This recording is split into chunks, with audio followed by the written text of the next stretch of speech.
Kemarin kan kita bahas ini ya, Hamiltonian GR, totalnya dia bisa dinyatakan sebagai penjumlahan dari constraint-constraintnya ya. Ini constraintnya ini dia first class,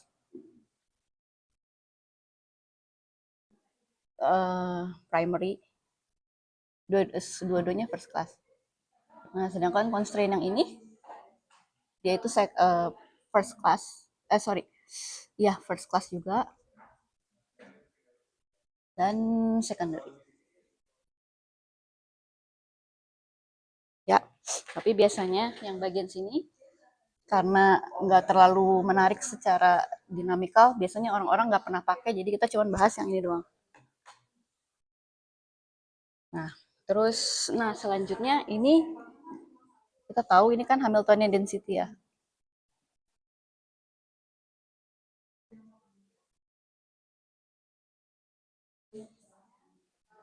Jadi kalau kita mau dapatkan Hamiltoniannya,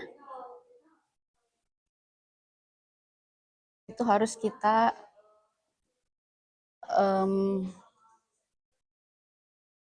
harus di smear sama ruang 3 dimensinya. Ya.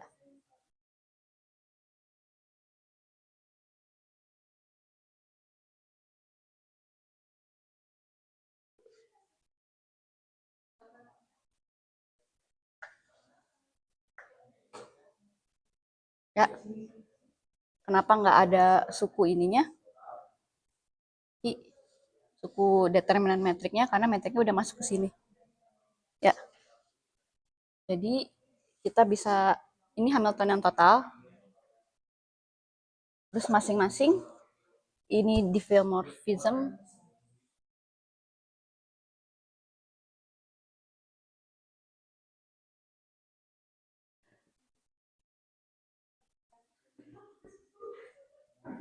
Nah, jadi sebelumnya ini dan ini dia itu adalah constraint density ya.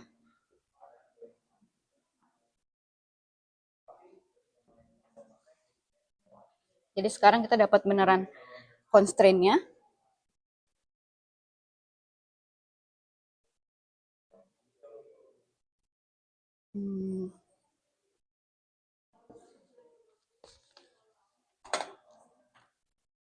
Sama Hamiltonian. Constraint.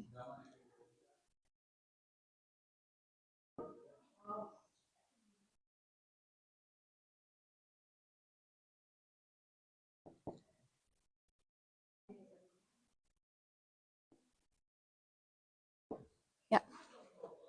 Jadi ada Hamiltonian total. Hamiltonian total itu penjumlahan dari diffeomorphism constraint sama Hamiltonian constraint. Ada yang mau ditanyain dulu nggak?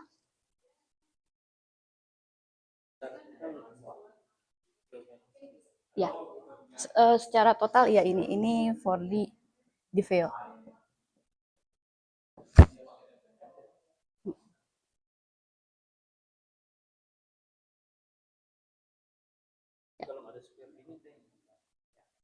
Nggak kelihatan apa ya?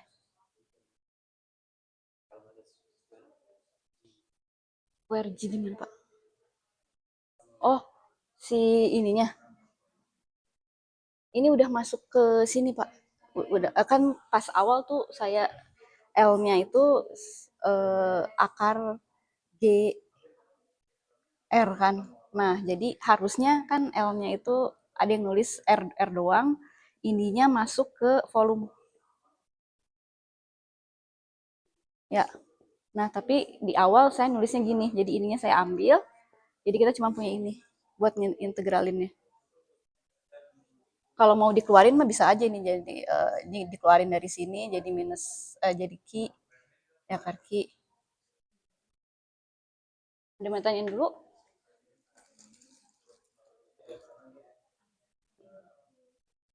Nah, oke, selanjutnya apa lagi?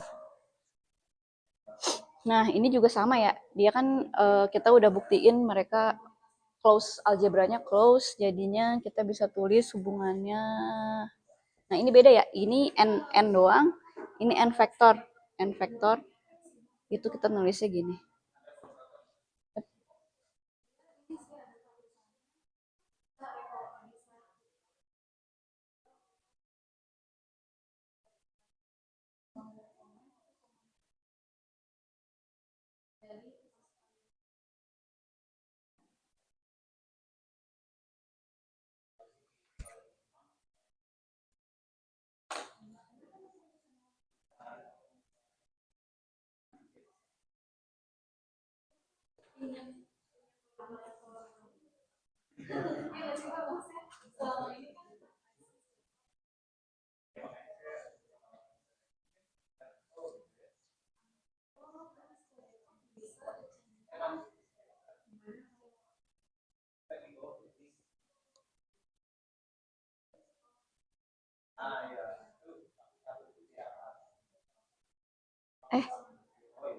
C N D I M minus M D indeks atas, sorry.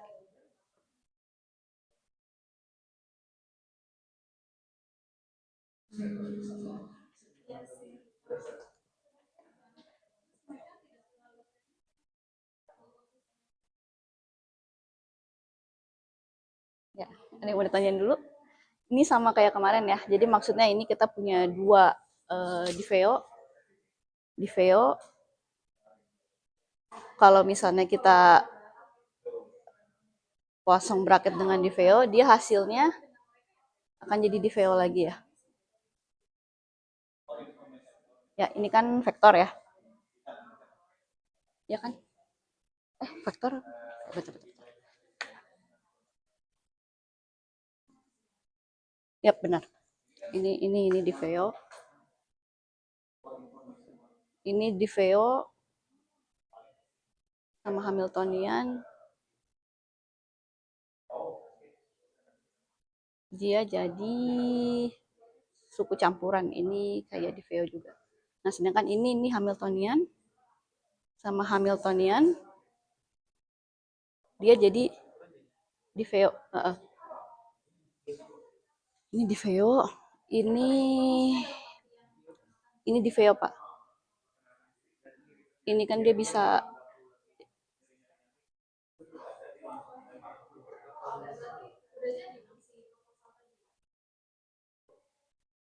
kenapa? Vektor kali iya, kan ini dalamnya dia jadi NI. Nah, ini yang dia jadi Hamiltonian. Sorry. Bener gak sih? Coba. Diveo, Hamiltonian. Sebentar. Ini dia jadi Diveo, ini Diveo, Hamiltonian, ini dia jadi enggak, ini yang jadi Hamiltonian Pak, maaf. Ini kan dia bisa ditulis gini ya, pakai Lie derivatif ya. M. Ini dia jadi Hamiltonian, ini dia jadi Diveo. Ya. Dia mau nanya? Dia mau tanyain? Ini skalar kan? Skalar karena ini dia NI, DIM. Ya, skalar. Ini dia tetap jadi vektor. Ini juga vektor. Ya, ada yang tanya dulu? Ya, ini sama aja ya kemarin yang saya tulis dalam bentuk density-nya, tapi ini udah saya smear sama spatial hypersurface-nya. Ya. Nah, terus kalau misalnya karena dia close, kan kita tahu ya karena dia close, berarti dia first class kan? First class berarti C si Hamiltonian dan diffeomorphism constraint dia mengenerate gauge transformation. Ya. Nah, selanjutnya kalau misalnya kita punya variabel di ruang fasenya ruang fase GR ya. Berarti configuration space-nya metrik sama momentumnya.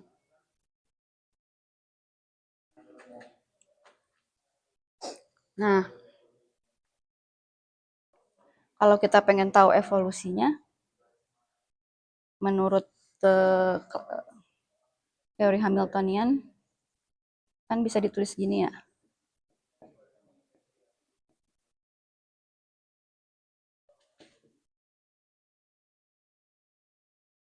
Nah, tapi untuk GR, kan dia semuanya biasanya teorinya reparametrization invariant, jadi suku ini selalu nggak ada. Jadi kita cuma punya ini. Oke, jadi nanti kita bakal bahas ini nih, karena kita akan cari evolusi dari suatu observable. Oke, ada yang mau ditanyain dulu?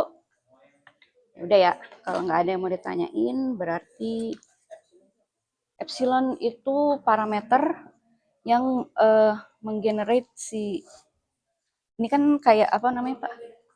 Ini kayak flow ya, flow di tangent space. Epsilon itu kayak parameter di sini. Ya, nanti yang ini yang kita definisiin karena ini jadi kayak time gitu. Ya sama kayak kalau kalau misalnya ini kita ganti P apa momentum, dia ininya jadi X, jadi translasi ya. Kalau dia Hamiltonian, ini jadi T. Kalau klasikal, muter teorem.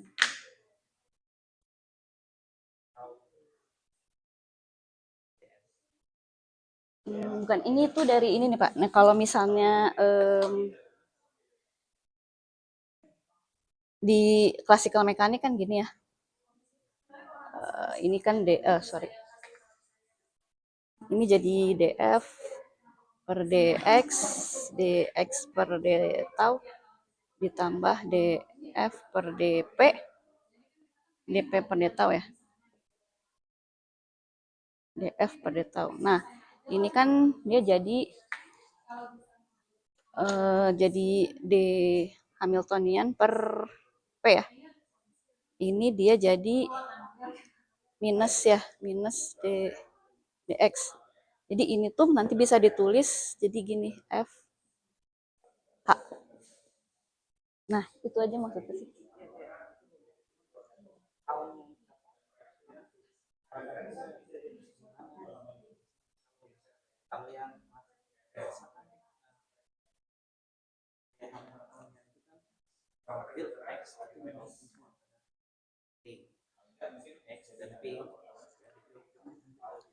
Ini parameter parameter totalnya. Jadi ada di sini kan h, ada h, dia fungsi dari ki, ij, fungsi dari pi, j juga.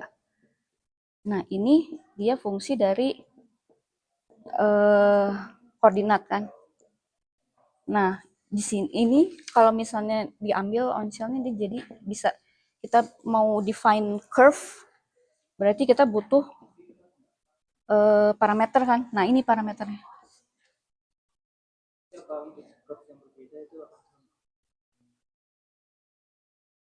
Bisa sama, bisa enggak bermasalah karena dia kan reparametrization invariant.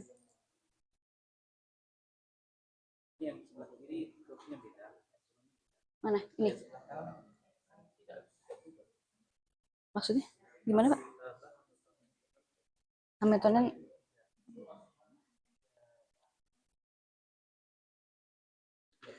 dia nggak berubah, tapi nanti ini fisisnya apa itu interpretasinya nanti bergantung dari operator bergantung dari fungsi ini. Jadi semuanya bisa kita tulis ini sebagai parameter, tapi parameternya fisisnya apa itu bergantung dari si benda ini Pak. Jadi kalau misalnya dia Hamiltonian, fisisnya parameter ini adalah waktu nih. Tapi kalau misalnya nanti ini kita ganti P, momentum, fisisnya ini itu adalah X posisi. Ini tuh kayak apa namanya, Hamiltonian itu mengenerate apa sih evolusi di mengenerate time evolution, momentum mengenerate translation. Menghapusnya mana? Oke, ada yang mau tanyain lagi?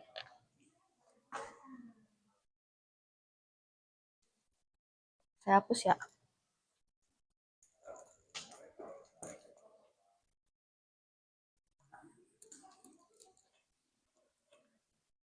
Nah, oke, jadi kita udah punya ini semua. Sekarang kita cobain kuantisasi pelan-pelan.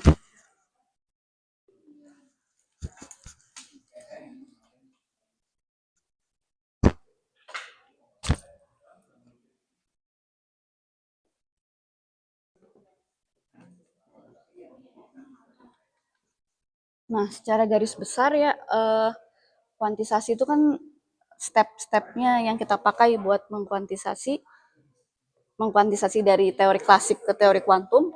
Itu pertama kita harus bikin dulu state space-nya ya.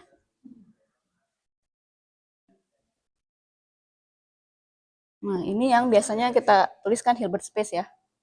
Hilbert space itu biasanya dia square integrable function dari configuration space-nya ya. Nah, di sini tinggal state yang kita pakai. Terus yang kedua, stepnya lagi itu mempromosikan si Poisson bracket ke komutator. Nah, sebagai sebab dari ini, nanti setiap observable di ruang fast space, dia akan berubah jadi operator yang kerja di sini. Ya. Terus yang ketiga, kita harus pilih dinamiknya, dynamics.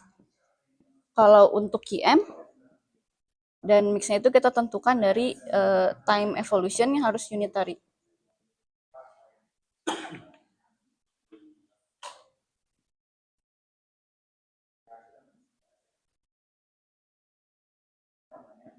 Jadi kalau kita punya state ini,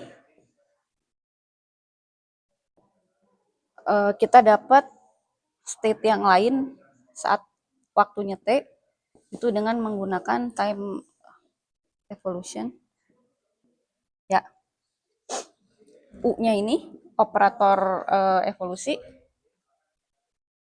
harus sama dengan min I H. Oke. Masukin ke sini. Ntar saya kerjain lagi, masukin ke sini, nanti kita dapat persamaan Schrödinger. Ininya masukin ke sini. Sorry bentar. Ya udahlah, saya kerjain aja. Ini masukin ke sini. E minus I per H coret T, T-nya ke depan deh, T 0. Terus ini kedua ruas kita turunkan terhadap T. Nanti ini tuh jadi min I per H coret E min I per H T. Bentar. Iya benar. Ya kan? Jadi gini ya. Terus yang ini kan U. Ini jadi ini. Sudah, berarti kita dapat persamaan Schrödinger-nya.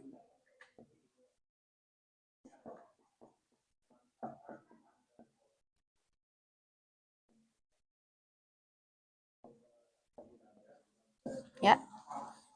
Ada yang mau tanyain dulu? Ya, jadi dengan kita mencaratkan si time evolution harus unitary, kita dapat syarat ini. Terus kita bisa derive si Schrödinger equation.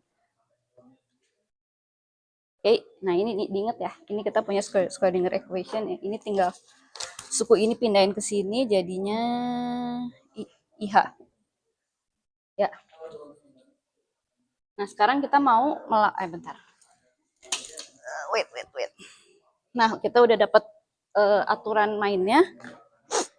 Tambah satu lagi sebenarnya. Ini kalau kita mau interpretasi fisiknya, kita tambahin yang namanya bond rule. Ini yang nanti ngejelasin aturan main di QM, di mana si apa namanya kuadrat amplitude itu adalah probabilitas dan segala macamnya. Kita nggak terlalu ngebahas ini. Yang akan kita pakai cuma 1, 2, 3 aja.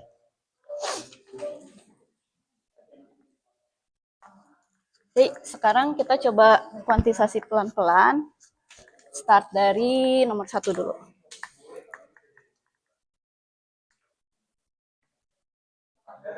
Ya, nomor 1 kita coba konstruksi Hilbert space-nya dulu. Hilbert space itu buat di quantum mekanik itu kita punya untuk quantum mekanik satu partikel ya. Kan kita punya configuration space-nya itu R ya. R3. Ya, jadi atau kalau misalnya kita punya yang di ruang lengkung itu kita punya Riemannian manifold 3 dimensi.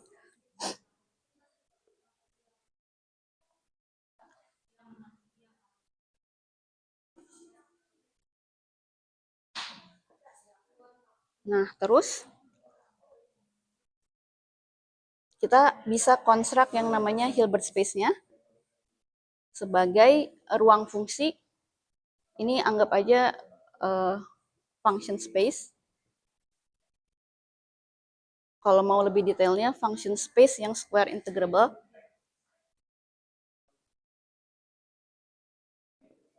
Maksudnya square integrable itu apa? Norm dari si fungsinya. Kalau misalnya kita punya suatu fungsi anggota ini, normnya itu didapat dari kuadrat dari si fungsi. Ya, nggak usah terlalu dibingungin. Ini cuman technical aja.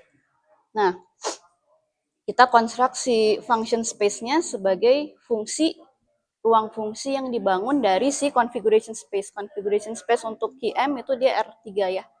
Jadi gini. Oke.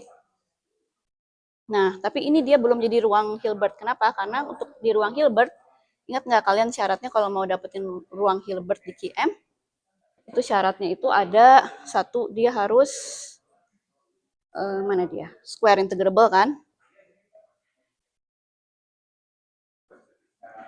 Ini udah dipenuhi. Oke. Terus kedua, dia harus ada inner productnya. Yang ketiga, dia harus komplit. Ingat ya. Nah, sekarang kita ini udah dipenuhi, kita coba construct inner product di sini. Nah, kalau kita mau mengkonstruk inner product, itu kita butuh dua objek yang didefinisikan dulu. Yang pertama, itu kita butuh, mana coba? Tipe integral. Dua, kita butuh measure. Nah, dua hal ini sebenarnya saling berkaitan ya, satu sama lain. Saya coba bahas cepat aja deh. Ini saya hapus dulu ya.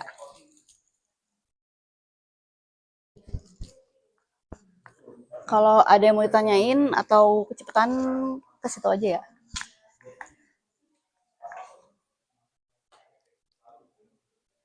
Nah, coba saya review sedikit mengenai integral sama measure. Ya.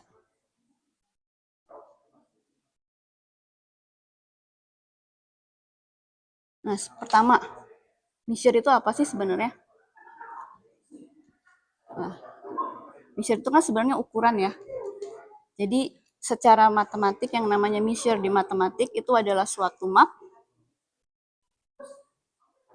yang memetakan anggota suatu set apa aja, set topologis lah boleh, ke bilangan positif.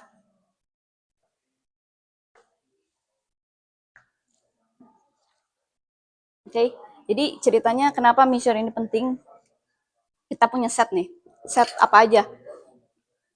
Misalnya set bilangan bulat atau set abstrak sekalipun, kita punya banyak anggotanya. Misalnya ada A, B, C, terus dan selanjutnya mau dia continuous, mau dia discrete, pokoknya set. Nah, di set ini kita penting buat supaya kita tahu mana yang supaya kita bisa ngurutin anggota-anggota setnya, kita harus tahu apakah A lebih besar dari B, atau apakah A lebih kecil dari B, atau A sama dengan B. Nah, gimana cara kita bisa tahu uh, anggota set ini lebih besar atau lebih kecil dari anggota set yang lain? Nah, untuk mendefinisikan ini, kita butuh mendefine yang namanya map measure. Oke, ada yang mau ditanyain dulu nggak? Jadi measure ini cuman kayak kita ngasih definisi uh, supaya kita bisa mengurutkan apakah ini lebih besar atau lebih kecil atau sama. Ya, contoh kayak misalnya kita punya R ya. Jadi si setnya itu misalnya R. Nah, subset dari R kan kita bisa sebentar. Ada satu sifat lagi yang harus saya tambahin. Jadi ini definisinya, definisi measure. Ada sifat-sifat yang dia harus di satisfy. Mana sih? Oh,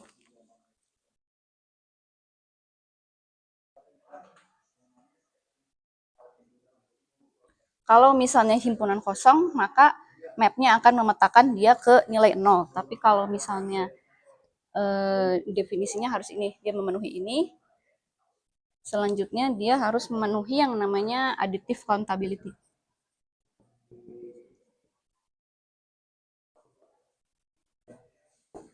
Jadi kalau misalnya kita bangun subset subset 1, subset 2 di S, subset ya. Jadi diambil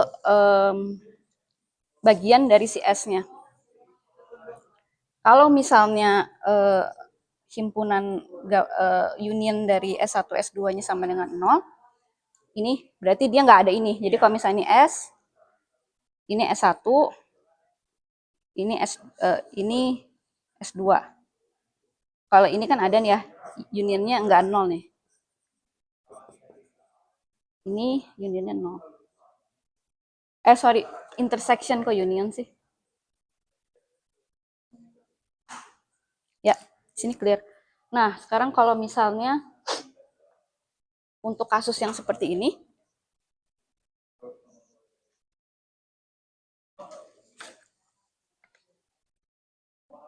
maka measure dari union dari S1 dan S2 ini harus sama dengan penjumlahan masing-masing.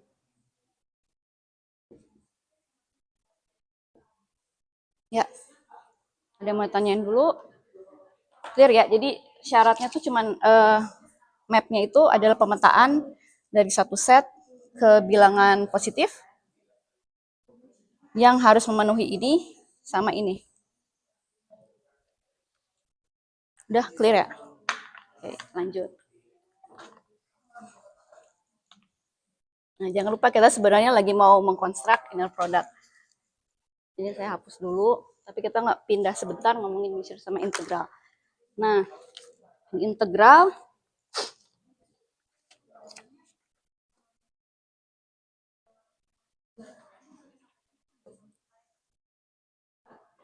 Nah, kalau misalnya kita ingat yang kalian lakukan kalau kalian belajar integral ya.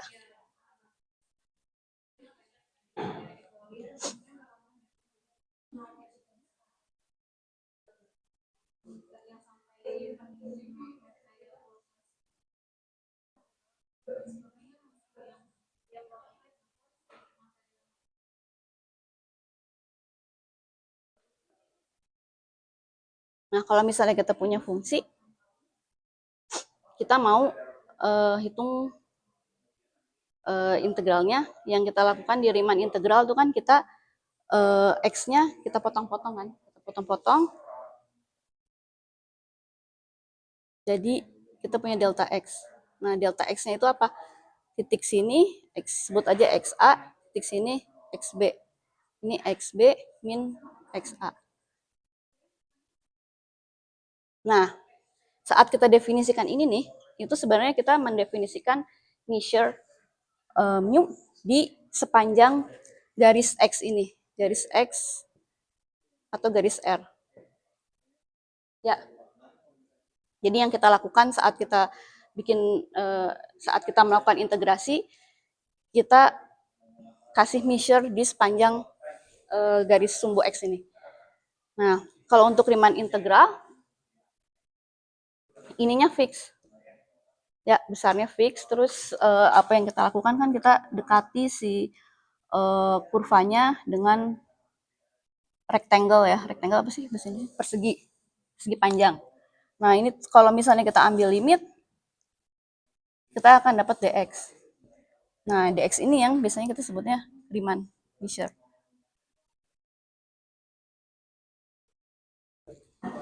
Ya, terus tapi selain Riemann integral dan Riemann measure itu kita punya satu jenis lagi.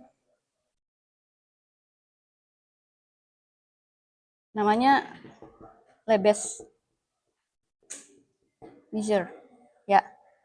Nah, ini caranya agak beda dari integral Riemann. Caranya Lebesgue bikin integralnya itu yang dia partisi bukan sumbu X-nya, tapi sumbu Y-nya. Mana coba? Jangan gini deh, gini aja ya. Soalnya sini suka bingung. Nah, gini aja.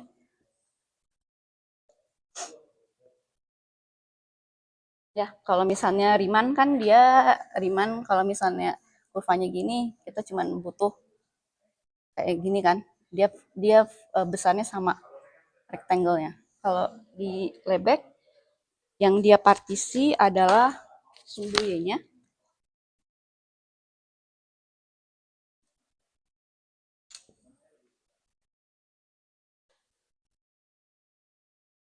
Nah, jadi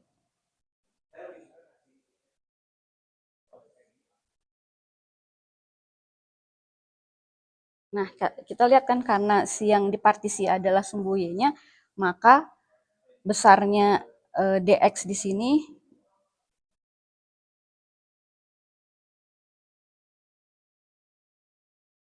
nggak homogen kayak di Riemann, ya kan? Nah, oleh karena itu biasanya integralnya kalau di sini kan kita tulis integralnya di Riemann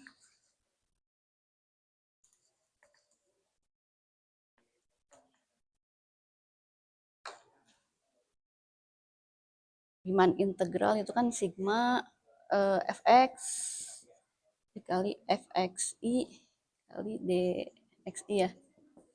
Tapi kalau kita ambil limitnya, ini nanti jadi integral fx dx. Nah, sedangkan kalau di sini itu integralnya jadi fx, tapi karena ininya enggak sama, jadi kita tulis dia sebagai fungsi dari x aja. Nah, ya kalau kita ambil limitnya, makanya dia bentuknya akan seperti ini. Ini dia jadi d. Yuk. Nah, apa yang saya mau kasih tahu, ini adalah, kalau ini dia measure Riemann,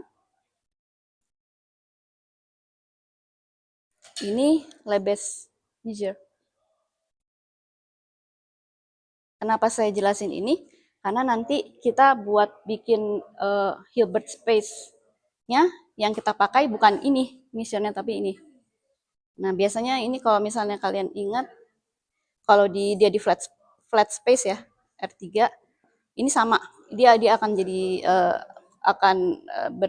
berhimpit. Tapi kalau misalnya di curve space, ini biasanya yang kita pakai sebagai Lebesgue measure di curve space itu adalah volume formnya. Volume form itu cuman besaran ini. Ya, tahu kan kalian ini cuman kalau misalnya kita pakai koordinat kartesian, dia volume formnya cuma dx, dy, dz. Tapi kalau misalnya kita pindah ke spherical, ada r kuadrat, sin theta, dr, d theta, dv ya. Nah, ini suku dari ini, dari determinan dari metrik di curve space-nya, curve koordinatnya, sorry. Oke.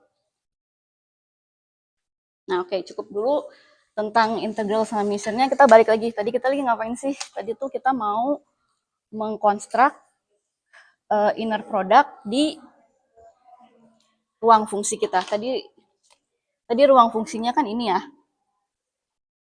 di QM ya. Sorry, ini masih QM.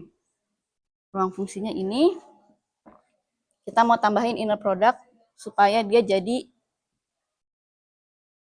Hilbert space. Nah, ya. Jadi dengan menggunakan si Lebesgue measure yang tadi, kita define inner product-nya gini aja deh. Untuk setiap anggota dari ini, ruang fungsi kita, inner product-nya kita definisikan sebagai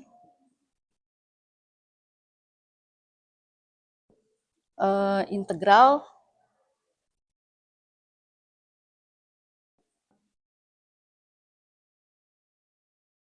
ya. Jadi kita kasih definisi ini ke si ruang kita. Oke, kalau misalnya di ruang lengkung ini tinggal diganti. Ini jadi akar Q.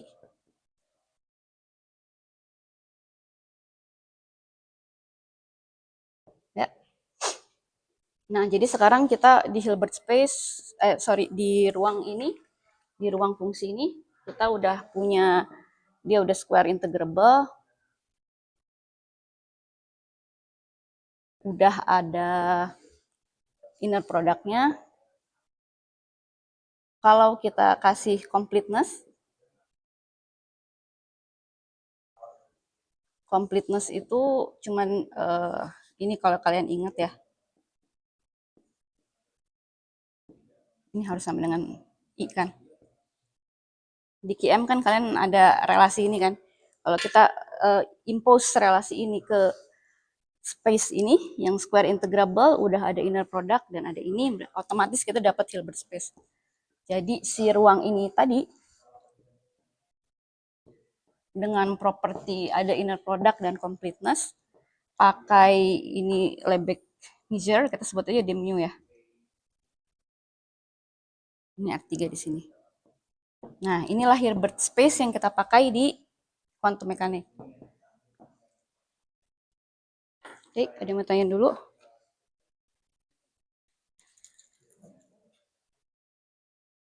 Metriknya apa?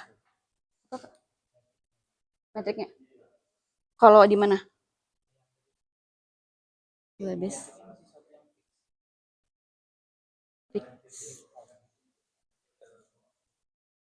Metrik di mananya Pak? Metrik di ininya?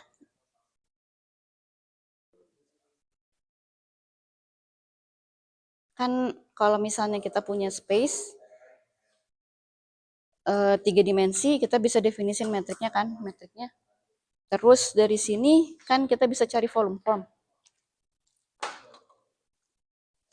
Volume formnya itu kan akar Q D3X ya. Nah, ini yang saya jadiin measure-nya. Measure di. Terus di sini saya tinggal konstruk inner product. Inner product-nya, integralnya.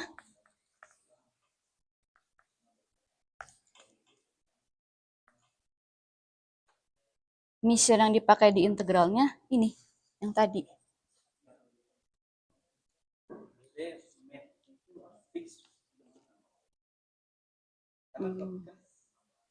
Bergantung bergantung ininya, bergantung slice yang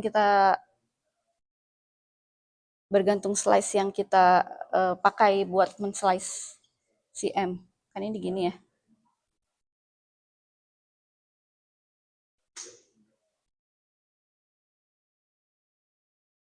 Jadi ini metrik di sini tuh dia fungsi dari X, atau kalau misalnya slice-nya nggak benar, ada suku NI-nya nggak sama dengan 0, dia bisa ada fungsi T.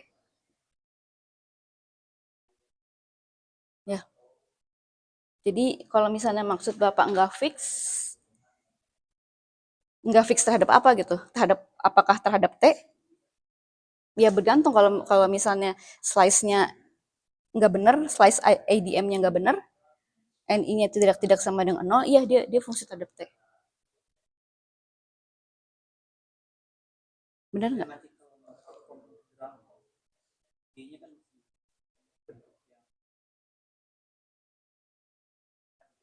G-nya yang mana?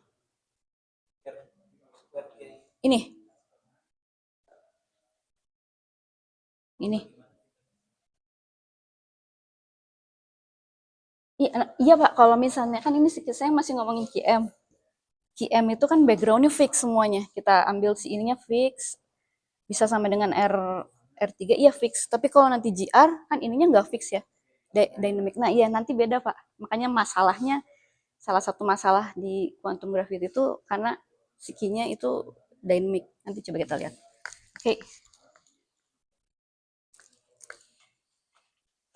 Ada yang mau tanyain dulu? Oke, nah sekarang ini saya cuma mau kasih contoh aja tadi gimana nge-construct Hilbert space di quantum mechanics. Sekarang kalau di GR, ini related sama pertanyaannya Pak Ardian yang tadi.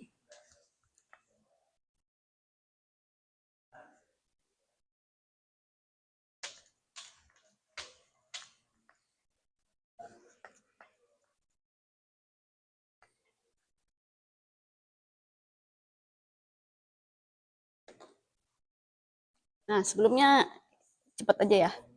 Hilbert space di KFT. Nah, KFT itu kita punya Hilbert space namanya Fock space ya. Fock space itu dia cuman penjumlahan dari salah.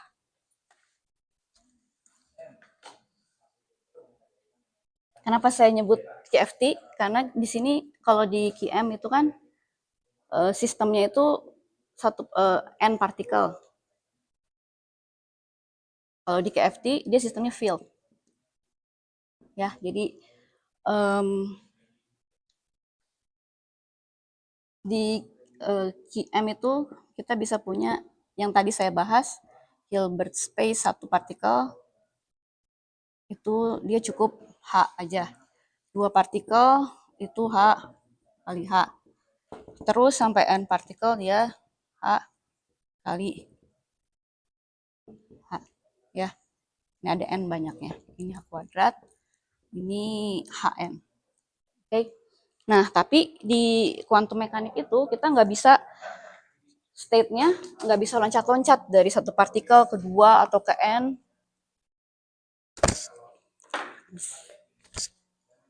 Sebelumnya ada 0. Kalau 0 partikel, ini nggak di-define di quantum mekanik. Quantum mekanik dia cuma define ini doang. Nah, kalau kita mau mendefine 0 partikel, ini kita tulis state-nya C. Di ruang kompleks, oke? Okay? Nah, tapi kalau di QM, kita cuma bisa kerja di sistem di mana jumlah partikel tetap gitu. Jadi kita nggak bisa punya state yang memindahkan dari satu partikel ke 2 atau 3 atau ke N. Jadi kalau misalnya kita pengen state kita bisa pindah-pindah dari satu partikel ke 3 partikel, atau evolusi yang bikin jumlah partikelnya beda, kita harus konstruk ruang Hilbert yang lebih besar daripada di QM. Nah, ruangnya itu adalah si Fock space ini. Oke. Caranya gampang, dia cuma menjumlahkan semua ruang Hilbert ini. Jadi C ditambah H ditambah H kuadrat terus sampai hingga. Ya. Nah, tapi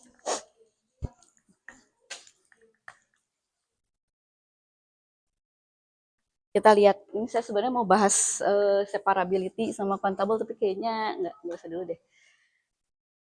Karena dia bisa dihitung ya, jadi Fox space ini dia selalu separable, Fox space KFT ya. Dia selalu separable, kenapa? Karena dia selalu bisa dinyatakan sebagai, ortonormal basisnya selalu bisa dihitung. Bukan dihitung, dicacah. Jadi kita bisa nyebut 1, 2, 3, 4. Ya, bukan continuous, tapi kayak discrete gitu. Oke. Nah, ternyata Fox space ini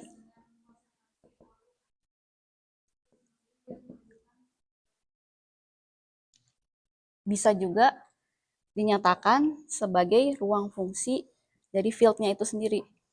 Jadi misalnya di KFT, kalau di QM kan configuration space-nya apa? Configuration space-nya R elemen dari X.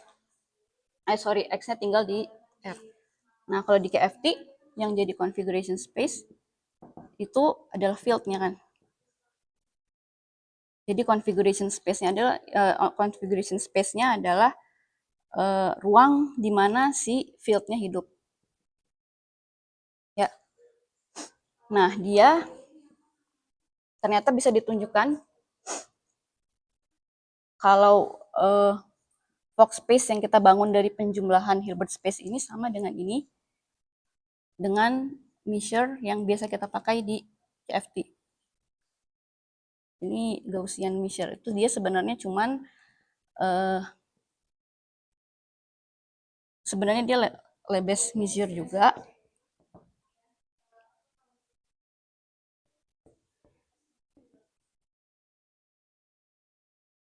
Tapi ininya Gaussian. Nah, udah. Nah, kenapa saya bahas ini? Karena di GR itu juga dia mirip-mirip sama KFT.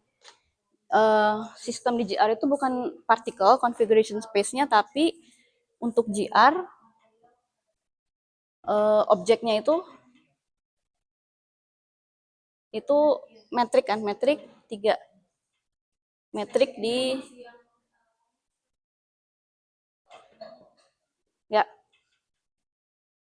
ya kan. Jadi configuration space-nya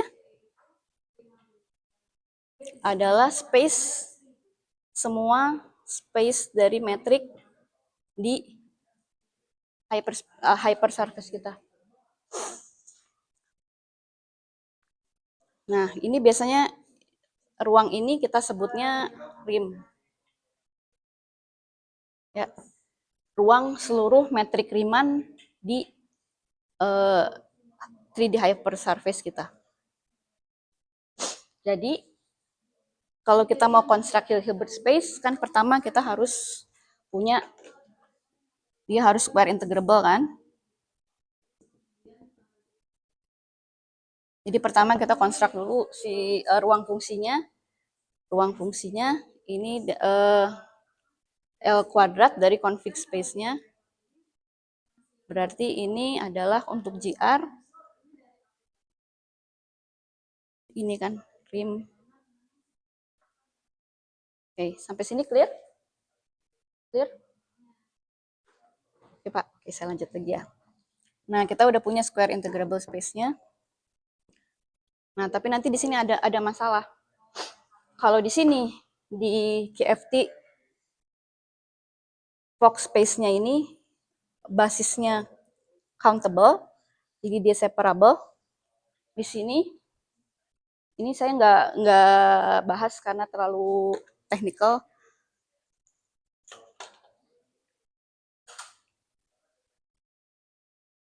Ruang ini dia itu secara umum non separable. Ini satu masalah. Oke. Terus sekarang kita udah punya square integrable space-nya, kita mau definisiin measure-nya.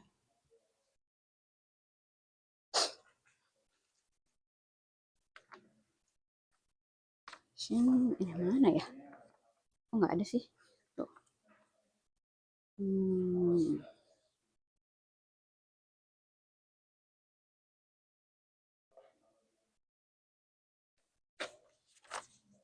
Nah, oke.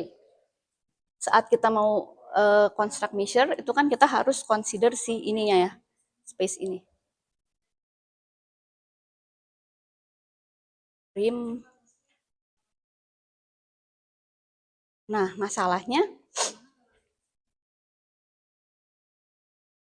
di sini kalau misalnya kita punya anggota space ini misalnya Q1 ya, Q1 IJ plus Q2 IJ. Ini space-nya nggak linear. Kenapa? Karena yang linear itu kan berarti kalau misalnya kita ambil dua anggota, misalnya kita ambil dua anggota Q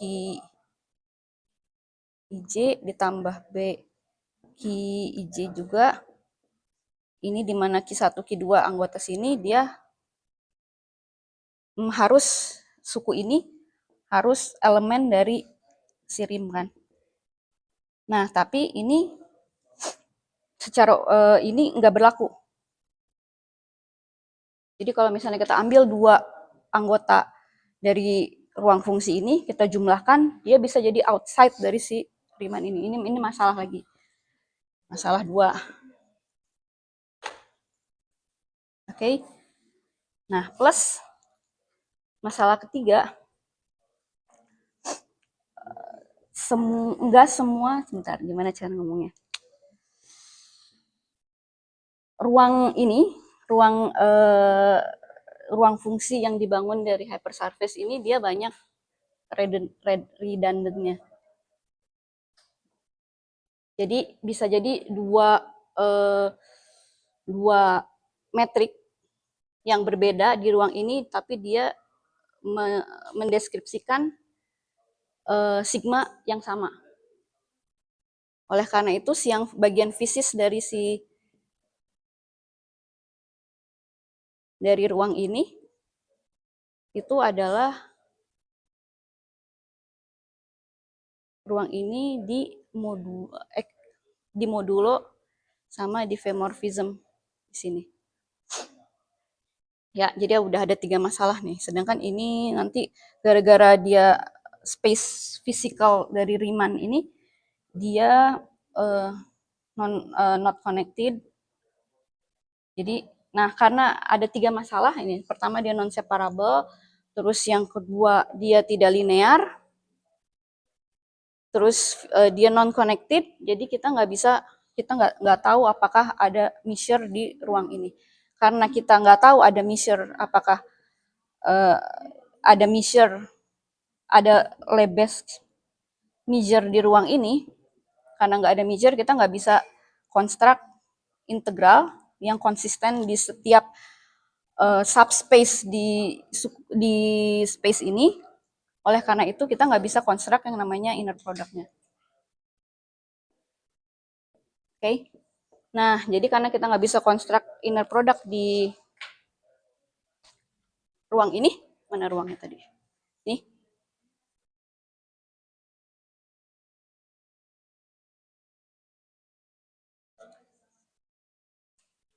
kita nggak punya Hilbert space di GR. Nah ini yang namanya inner product problem.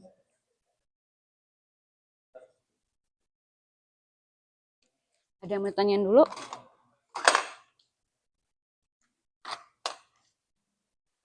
Clear ya? Jadi saya cuma mau nunjukin kenapa bisa ada inner product problem, karena emang configuration space-nya juga udah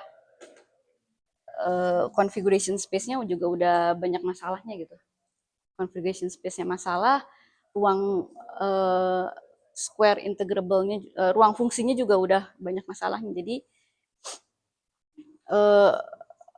Hilbert space di GR itu sampai sekarang masih nggak well defined. Oke.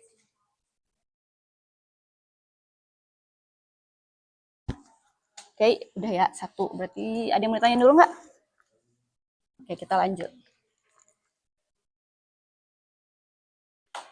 Nah, sekarang coba step kuantisasi. Tadi kan saya bilang step kuantisasi, ini inner product.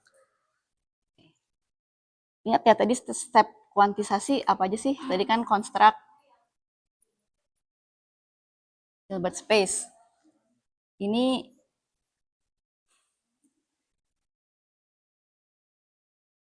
Hilbert space di GR nggak well defined ya. Kita udah coba construct Hilbert space. Terus step kedua, setelah construct Hilbert space, kita harus kuantisasi si observable-nya ya. Ya. Nah, sekarang ini yang akan kita coba lakuin. Pertama kita asumsiin, kita nggak peduli lah gimana caranya, tapi kita asumsiin measure-nya ada. Jadi misalnya kita ambil state ini anggota dari Hilbert space. Walaupun kita tahu Hilbert space-nya nggak well defined, tapi kita anggap aja ada state yang merupakan elemen dari Hilbert space GR. Ya, ada yang mau tanya dulu? Ini kayak fungsi gelombang, tapi kalau misalnya di QM ya, di QM kan astaga. Kalau di QM fungsi gelombang itu kan dia mengirim X ke X ini R3 ke R ya. Nah, kalau di KFT dia mengirim ini configuration space di QM R3, configuration space di KFT itu L2.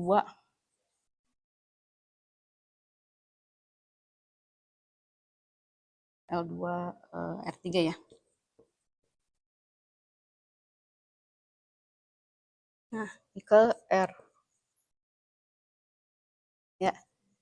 Nah, sekarang di GR mirip sama yang di KFT.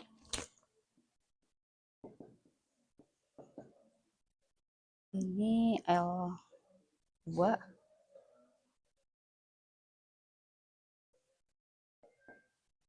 Salah.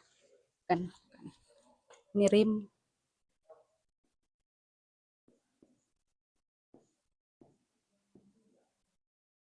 Berarti dia ngirim metrik ya. Ke ngadil. Ya. Ini kita asumsikan ada ruang Hilbertnya.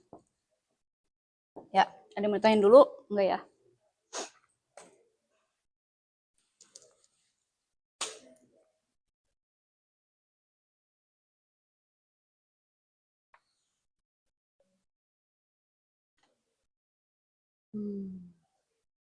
Nah, ingat di quantum mekanik juga, kalau kita punya observable posisi,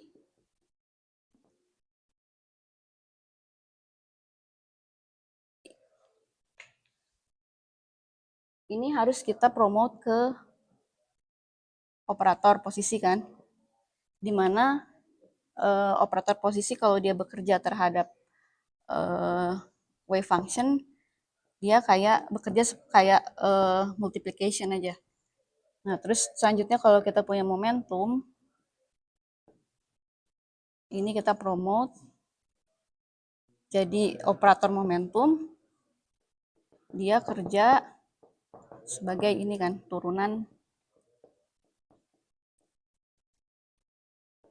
terhadap posisi. Ingat ya di quantum mekanik. Yuk. Nah, terus observable lain yang merupakan fungsi dari ruang fasa ini juga bisa kita construct operatornya. Nah, tapi construct ini biasanya nggak gampang. Kenapa? Contoh, kalau misalnya kita punya operator, energi kinetik ya. Kalau di flat, dia kan 1/2 P kuadrat per M. Nah, ini gampang kita mau construct operatornya, tinggal ini aja kita gantikan. Jadi min H kuadrat per 2M D per DX ya. Nah, tapi kalau di ruang lengkung, coba kalau di ruang lengkung, ini dia bentuknya tetap ini, PI per 2M. Tapi kalau kita jabarkan, kan dia ada suku metriknya ya, sedangkan metrik itu dia fungsi dari X. PI, PJ per 2M. Nah, di sini kalau kita mau konstruk operator T di ruang lengkung, jadi ambigu. Kenapa? Karena nanti ada tiga possibility. Yang pertama, saat kita tulis si KIJ-nya di depan, saat kita tulis dianya di tengah, saat kita tulis KIJ-nya di belakang. Ya. Nah, kalau ini di klasik, dia bukan operator, ketiga ketiga cara penulisan T itu ekivalen, tapi karena dia jadi operator, urutan gimana kita nulisin si operator komposisinya itu akan beda, akan menghasilkan operator yang beda bergantung sama posisinya. Ya, jadi ini nggak sama dengan ini juga nggak sama dengan ini. Nah, di GR juga masalah yang kita dapat juga mirip-mirip sama ini, karena kita tahu Hamiltoniannya itu, coba.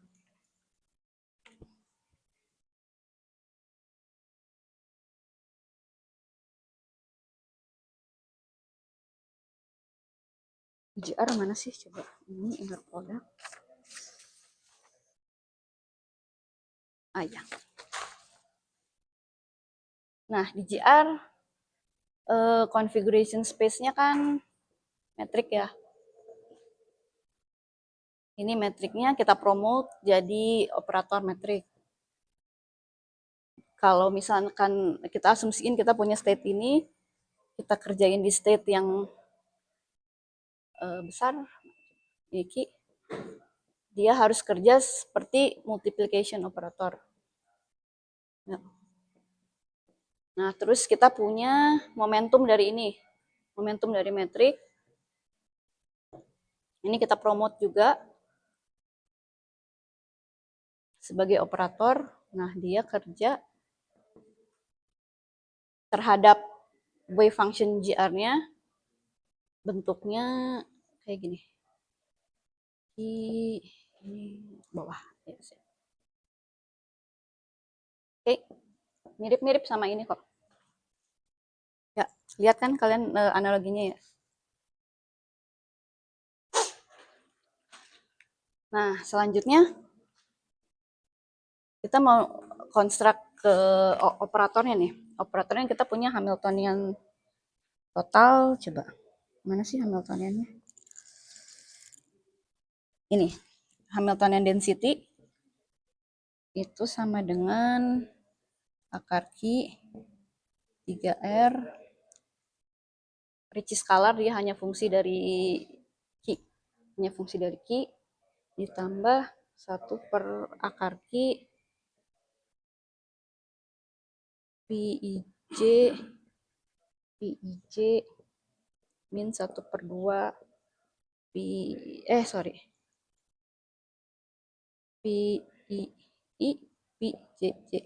Ya, ingat kan ini yang kemarin kita turunin pas EDM. Nah, suku ini karena dia cuman fungsi dari configuration space, biasanya kita ini kayak mirip kayak suku potensialnya ya. Sedangkan suku ini tuh bisa ditulis sebagai 1/Q.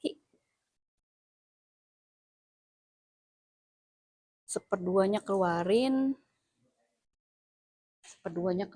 terus pakai A ya, maaf saya jadi ganti, males ganti misalnya.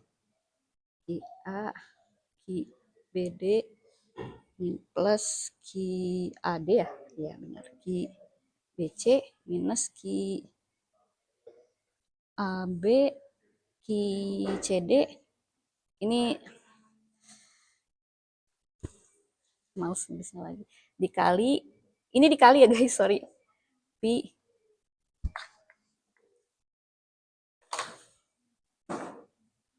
AB Pi CD.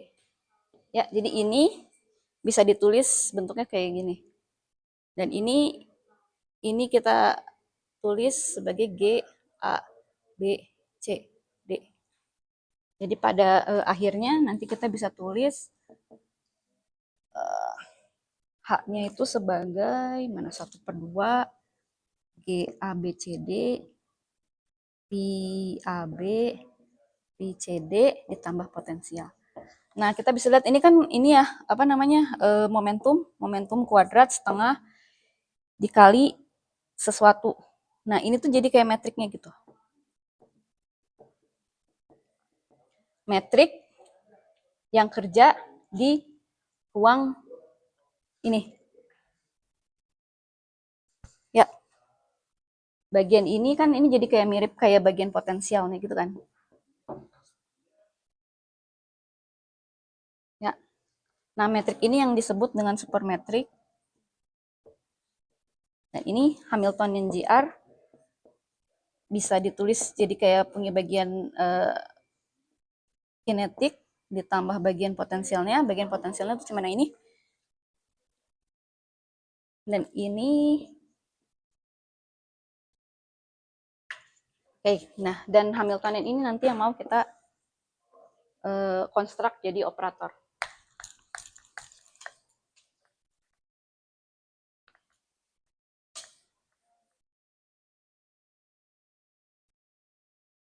Nah, tapi kalian lihat ya, ini bagian T-nya itu kan G A B C D Pi A B Pi C D. Bagian potensialnya itu dia cuman akar Q 3R, cuman fungsi dari Q. Nah, bagian ini mau kita jadikan operator nggak masalah ya. Karena ini dia semuanya hanya fungsi dari Q. Nah, tapi bagian ini, bagian kinetiknya, kalau misalnya kita menjadikan operator, kita kembali ke masalah yang ordering problem yang tadi. Kita nggak tahu apakah G-nya di depan, atau G-nya di tengah, atau G-nya di belakang. Nah, yang manakah? Biasanya orang-orang pilih yang ini. Karena nanti bisa dibuktikan kalau ini itu bentuknya ntar mirip sama Laplace-Beltrami. Nah, tapi secara garis besar, secara umum, ketiga cara buat menuliskan si kinetic energy itu sama-sama valid. Jadi kita punya yang namanya masalah ordering problem.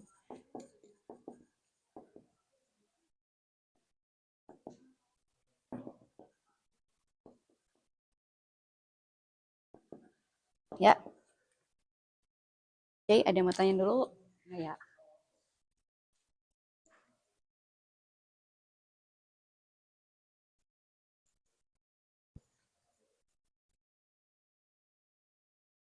Sedikit lagi, sempat.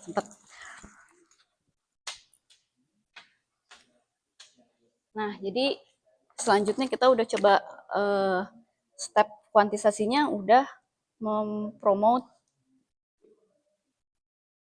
observable ke operator, tapi ini juga nggak berhasil karena ada yang namanya ordering problem.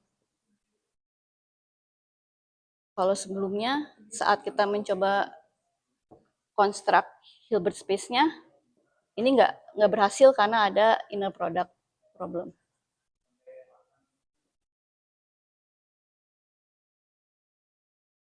Oke, misalnya kita anggaplah dua masalah ini udah terselesaikan gitu ya. Misalkan kita asumsikan kita punya Hilbert space yang well defined, terus kita pilih salah satu bentuk dari ordering problem ini, misalnya ini, berarti kita anggap masalah ini udah selesai, selanjutnya kalau kita mau kuantisasi, step terakhir, kita butuh yang namanya nentuin dynamics-nya.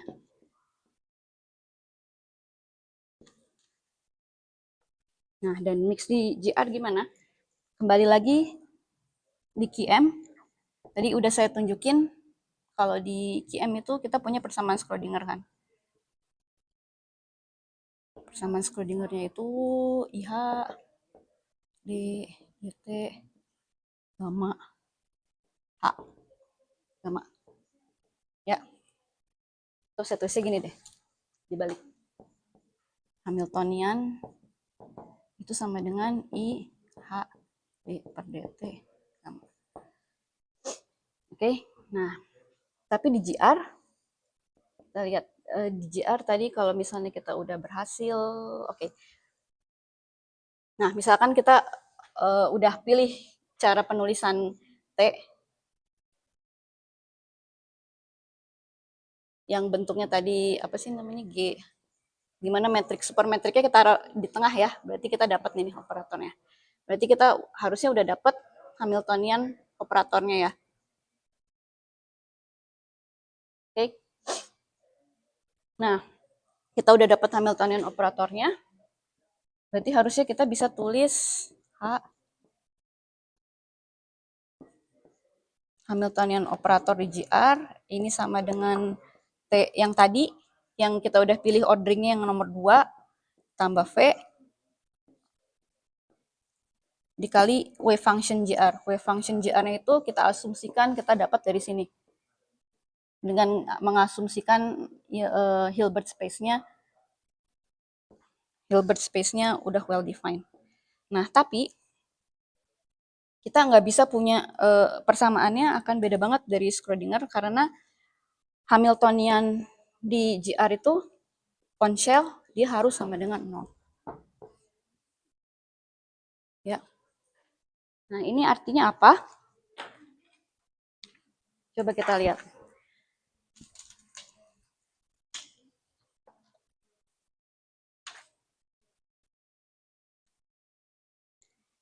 Oke, ingat lagi di awal, kalau misalnya yang tadi udah saya bahas, kalau misalnya kita punya suatu fungsi di ruang fasa, XP, ini tuh selalu bisa ditulis sebagai F dikali Hamiltonian ditambah suku ini. Nah, tapi suku ini itu di GR dan di covariant system ini selalu 0. Jadi kita punya ini.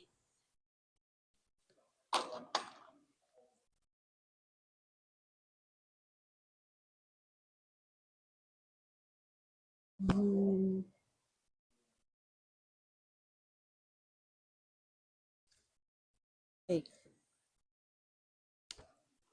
Nah, sekarang kita pengen tahu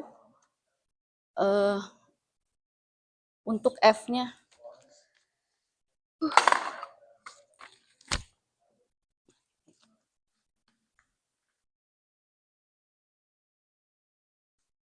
Saya kasih contoh dulu ya. Untuk F-nya kita pilih untuk kasus GR nih. Untuk F-nya kita pilih Q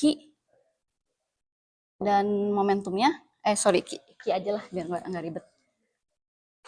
Kita pengen tahu bagaimana si Q berevolusi terhadap waktu. Berarti kita tinggal masukin dQij dt sama dengan Qij dikali Hamiltonian total ya. Nah,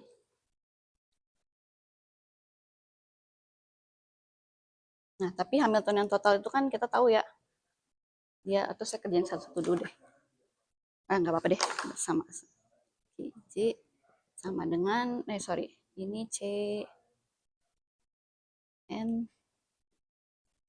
ditambah C N.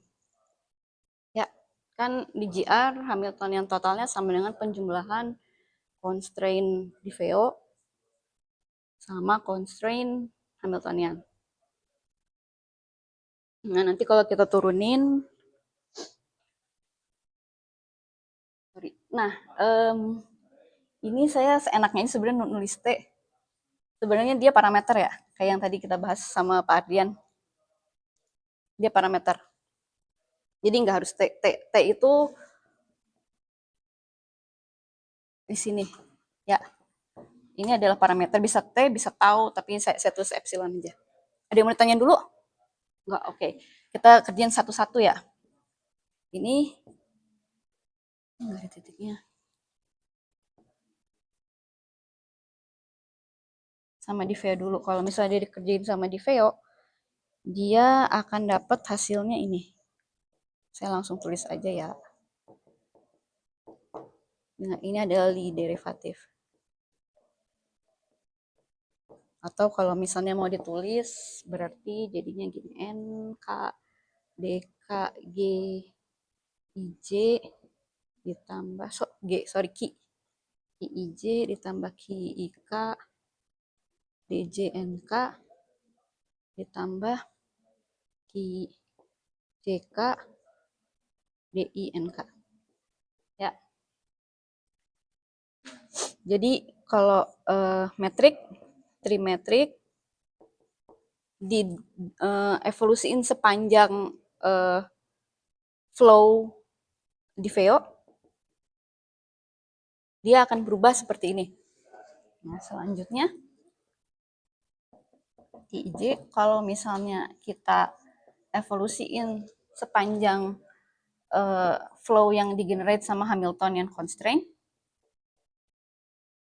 dia itu hasilnya akan mana dia?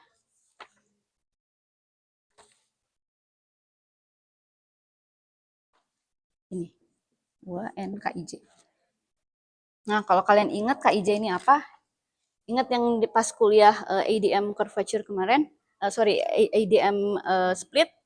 Ini adalah extrinsic curvature. Ya, jadi kita dapat ini, terus totalnya kita bisa cari evolusi total. Ini tinggal dijumlahin aja ya.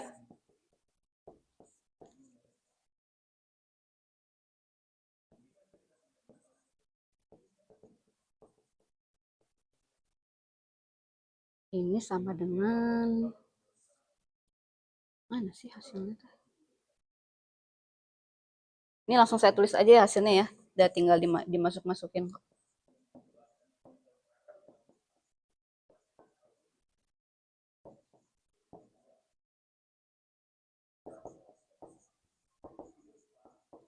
Nah, oke. Jadi kalian lihat dia kalau kita masukin Hamiltoniannya, Hamiltonian total, QIJ akan berevolusi terhadap parameter epsilon ini sebesar, dan evolusinya itu ini. Ini persis kayak kemarin pas kita nurunin ADM, kan kita juga buktiin ya via Euler-Lagrange kalau QIJ dot dot sama dengan ingat ya kalian ya, kemarin kita definisiin Euler-Lagrange, tapi kita dapat persamaannya order 2 terhadap metrik, persamaan metriknya order 2 terhadap koordinat. Tapi ini karena kita startnya dari Hamiltonian, persamaannya order 1. Ya. Nah, parameter ini yang biasanya yang tadi saya omongin sama Pak Ardian, kalau di mekanika klasik, kalau misalnya suku ininya itu Hamiltonian, berarti ininya itu biasanya time. Ya. Nah, sampai sini nggak ada masalah. Masalahnya adalah saat kita mengkonstruk yang namanya observable physics. Nah, sekarang ini untuk Ki ya. Sekarang kita mau kerjakan seperti ini juga, tapi sekarang instead Ki-nya saya ganti dengan observable di ruang fase ini. Oke. Nah, dia itu fungsi dari T star rim ya, ruang fase JR. Nah, masalahnya nggak semua fungsi di ruang fase ini fisikal. Gimana caranya kita bisa dapetin fungsi F, di mana fungsi F-nya itu relate sama physical observable. itu kita cukup definisiin yang namanya physical observable adalah observable yang invarian terhadap gauge transformation. Ya. Nah, sedangkan kita ingat gauge transformation di sistem itu kita dapatkan dari first class constraint. Jadi kalau kita pengen tahu mana observable physis dari sistem kita, kita harus tahu dulu gauge transformation-nya, dan untuk tahu gauge transformation-nya, kita harus tahu first class constraint-nya apa aja. Nah, sedangkan di GR, first class constraint-nya apa aja? Itu Hamiltonian constraint, yang Cn tadi, sama Diffie constraint kan. Yang dua primary constraint-nya saya abaikan aja dulu.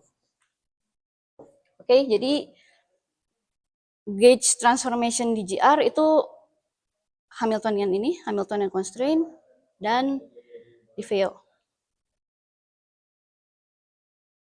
Nah, jadi supaya F adalah physical observable, dia harus invarian terhadap constraint kita. Dia harus invarian terhadap gauge transformation, atau dia harus invarian terhadap semua first class constraint. Oke, sampai sini ngerti? Nah, sedangkan untuk VGR, first class constraint-nya itu adalah Hamiltonian dan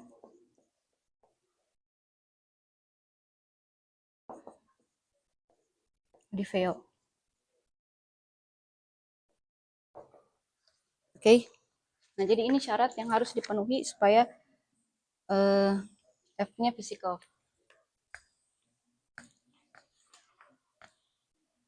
Nah, masalahnya, kan tadi saya udah tuliskan ini ya.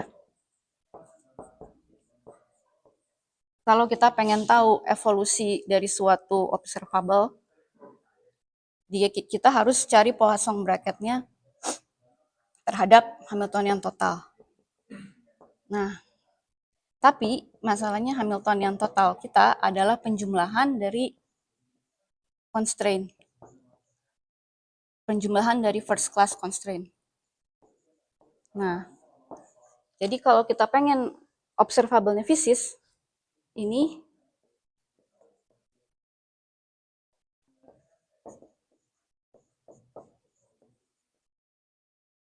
harus sama dengan 0. Jadi saat kita pilih observable-nya physis, justru evolusinya akan frozen.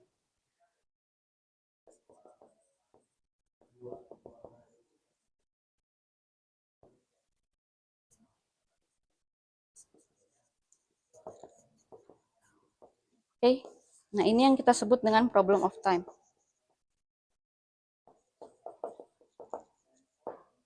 Ada yang mau tanyain dulu? Tadi kan kita coba DQ, so ED epsilon. Yep. Kenapa kita nggak coba yang kayak Bisa hasilnya sama aja. Saya nggak turunkan momentum karena ini kan ini kan mau yang kamu cari.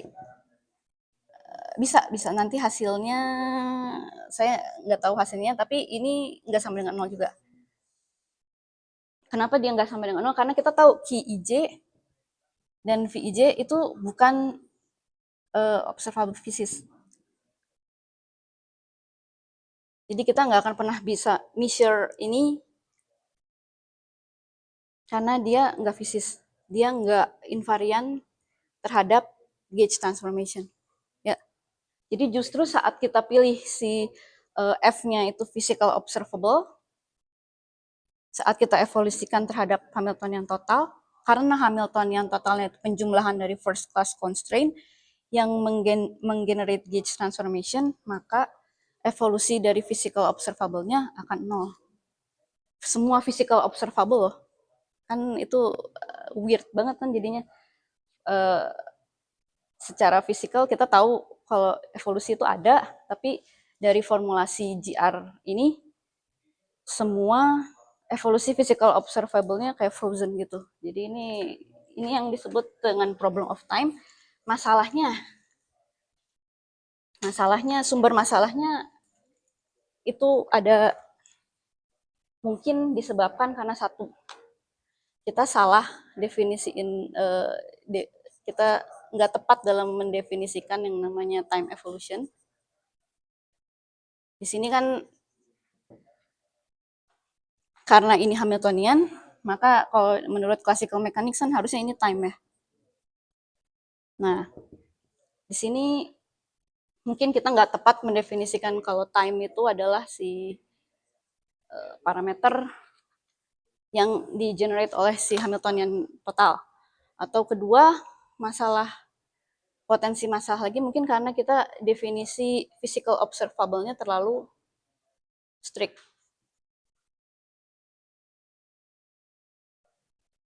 Jadi definisi physical observable-nya kan, physical observable adalah observable yang invarian terhadap gauge transformation. Nah, mungkin itu terlalu strict. Nah, jadi solusinya, oh ya, bentar. Ini baru versi klasik ya. Versi klasik sebenarnya kalau misalnya mau dijadiin operator juga mirip-mirip aja masalahnya ini. Oke, tinggal si H-nya diganti jadi H. Oke. Nah, jadi kita dapat ini kan. Nah, sorry, saya juga lupa tadi nyebut ini, bentuk persamaan ini yang disebutnya Wheeler-DeWitt equation. Oke, 5 menit lagi ya. Nah, jadi salah satu solusinya tadi adalah mungkin kita nggak tepat dalam mendefinisikan time evolution, sama kita terlalu strict dalam mendefinisikan si physical observable. Nah, jadi sebentar. Ya. Nah, kalau kalian ingat lagi, ini sebenarnya T ini time. Dulu kan saya pernah bahas apa gimana sih caranya kita mengukur waktu sebenarnya. Ukur waktu physical itu kan kita membandingkan perubahan terhadap perubahan lainnya. Nah, sedangkan ini, terus kemarin kan kita juga bedakan ada yang namanya time coordinate, coordinate time, sorry. Ada yang namanya physical time. Nah, ini itu sebenarnya cuman coordinate time. Sedangkan physical time-nya itu kita nggak bisa dapatkan cuman dari formulasi ini aja. Kita harus membandingkan dua sistem, perubahan di dua sistem itu. Kita karena kayaknya karena kita hidup di Newtonian karena kita hidup di alam semesta yang diapproximate dengan Newtonian di kehidupan sehari-hari. Jadi kita terbiasa mikir waktu itu sebagai titik di koordinat. Padahal harusnya secara konsep kalau kita mau mengukur perubahan, mengukur waktu, itu kita harus bandingkan perubahan terhadap perubahan kan. Nah, sedangkan di sini kita pakai konsep time-nya itu titik di koordinat, padahal itu enggak fisikal. Nah, itu mungkin sebab pertama. Terus yang kedua, nah ini nanti turns out physical observable, definisi physical observable kita itu terlalu strict.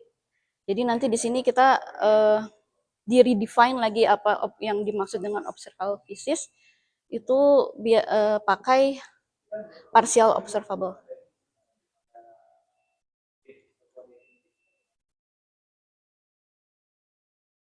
Ini Rovelli. Yes. Ya, jadi nanti akhirnya fisika itu cuman ada di relasi antara sistem yang diukur dan siapa yang mengukur. Intinya semacam itu. Nah, oke, balik lagi ke kuantisasi GR tadi. Kuantisasi GR tadi sama dynamics. Dynamics ternyata kita dapat problem juga. Kita dapat persamaan Wheeler-DeWitt-nya.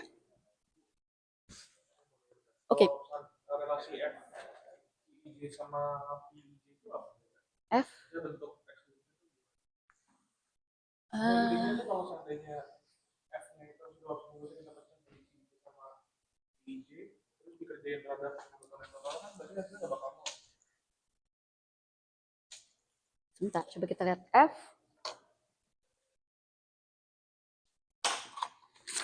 F ya? F. F ini masuk kamu kan? Q, J, P, J. Nah, ini kan berarti di D, sorry.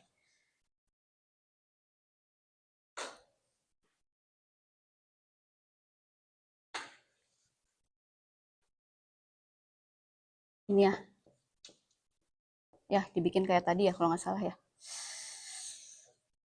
F, H. Nah, ini kita tahu 0 ya. Kalau misalnya kita split, jadi kan gimana sih? Di F per dq, J dq, dq per de, df ini ya.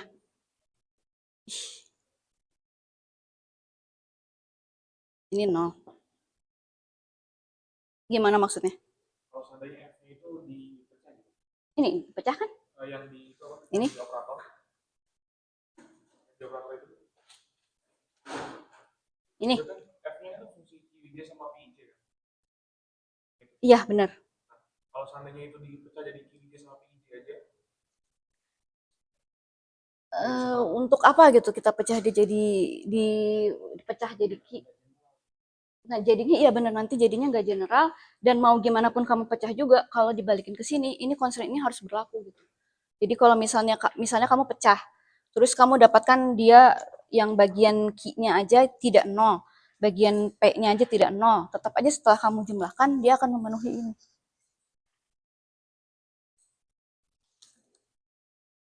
Karena dia constraint kan.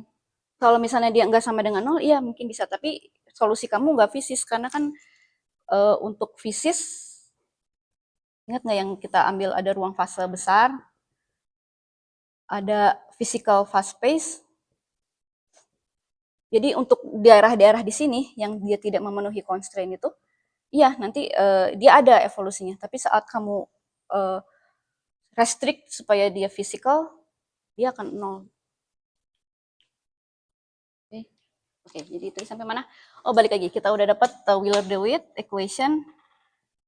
Tapi kita punya masalah. Masalahnya sekarang udah terlalu besar untuk di-ignore. Jadi sampai sini. Makanya orang-orang bilang quantum gravity itu doom banget deh, karena masalahnya itu terlalu banyak dan konseptual gitu.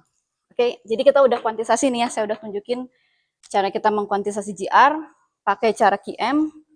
Ternyata ada 3 masalah yang muncul tiap step, kita punya masalah. Ya. Nah, besok rencananya setiap teori kuantum gravity itu ada beberapa masalah yang udah berhasil dia selesaikan, tapi belum ada yang bisa nyelesain 3 masalah ini sekaligus. Nanti Alkigi dia akan menyelesaikan 1 masalah, dan masalah yang ada enggak semua dari ini diselesaikan, tapi itu udah progres yang cukup bagus sih menurut saya.